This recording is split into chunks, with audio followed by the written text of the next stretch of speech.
and I can, organize lawsuits. The ADF can file lawsuits, and we can sit there and we can get rid of unconstitutional policies. But what we can't do is change the culture. You've got to do that, and I'm very concerned about the campus culture. I'm very concerned about what your generation thinks about free speech. And I also, of course, always partially blame the college administrators for their role in it. I think one of the most absolutely dangerous things that has started happening in recent years is microaggression training that actually occurs during your student orientation. And it's just dangerous because I know why they do it.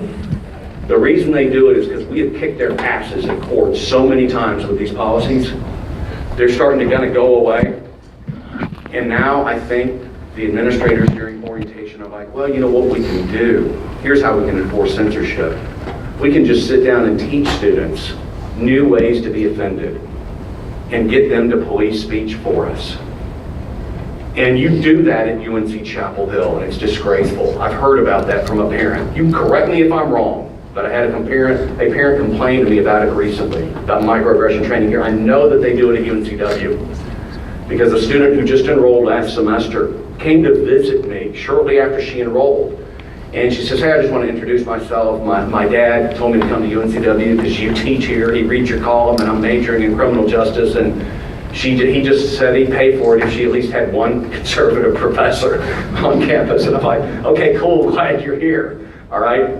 I said, well, come back and see me anytime if you ever see something crazy going on, some issue that you want to address. She goes, actually, I did see something in orientation. She talked about it at UNCW orientation. This is the first week of class. She's going through there, and they break them into focus groups. And in their little focus groups, they show them a film. It's like, what kind of Asian are you? And it's teaching about the concept of microaggression and inappropriate questions where people offend one another unintentionally. And so then they go into the focus group and they got to write down a time when they were microaggressed. And this student, who we will call Rachel because that's her name, she's having a struggle figuring out, like when has someone said something that really offended me? And she remembered someone called her a stupid blonde chick one time. So she wrote it down, not knowing they all had to stand up and read it.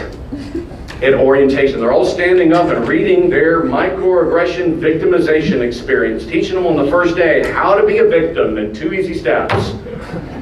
And so there they are, they're reading them. And she reads the comment, stupid blonde chick. And the administrator, the UNCW administrator, in all of her overeducated brilliance, says it must have been deeply offensive to you that someone assumed that you were female. And she thinks to herself, no, it bothered me that I was called stupid. And she's probably re-offended at that point. She's 5'2". She can't possibly weigh 100 pounds, this girl. And she sat there and just couldn't believe that the administrator was actually trying to teach her that was a new way that she needed to be offended. Well, this is a problem because you see, when stupid ideas like that get out there, eventually they become the new normal. These crazy things that happen on our campus, it goes on for 20 years.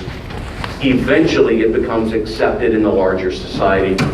And I think this whole idea of turning students against one another and teaching them to be offended in new ways about new things and expanding the categories of victimhood out there is incredibly dangerous.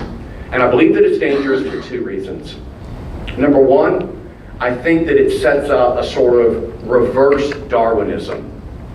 It becomes the survival of the least emotionally fit. When we say that the most hypersensitive, chronically offended person, that all they have to do is to announce that their feelings are hurt, and the speaking person is compelled to stop talking, that is how bad ideas survive in our society, by not being tested and by going unchallenged. And that's why a lot of writers out there refer to your generation as snowflakes. And you know what? That's unfair in a sense, because it ignores the other very negative consequence out there. It's narcissism. It produces narcissism as well. If you actually teach young people that their emotions trump other people's ideas, the way I feel is more important than the way that you think, that's a dangerous concept. It breeds a lack of humility. And so I'm concerned about the culture. I can fight for you if you know there's no guarantee that UNC won't turn around and pass some stupid policy again in the future, because they got rid of that stupid code that they used against Ms. Gamble at one point, and then they brought it back later on. And who knows what's around the corner. But the fact of the matter is, I can't change the culture on the campus. Only you can change the culture. And that's the thing that is, we are in desperate need of seeing. And so every time I give a speech, I leave by giving you homework, because I'm a professor, basically. I have to give you homework. I'm not going to tell you to read something. Actually, I lied. Read Greg Lukianov's Unlearning Liberty. He is my good friend. He is a Buddhist/atheist. Don't get me to explain that. He is pro-choice. He is pro-same-sex marriage. He has never voted for a Republican in his entire life. We agree on nothing in politics substantively, but he is my blood brother when it comes to the issue of free speech. And he's written a great book about all of this mess that you can't possibly read and not get fired up about. But I want you to do more than go read a book. If you have not yet established on this campus a First Amendment club, you need to do it immediately. You need to seek out people of different religions, people of different political persuasions, people of different races and ethnicities, and you all need to get together and form one of these clubs.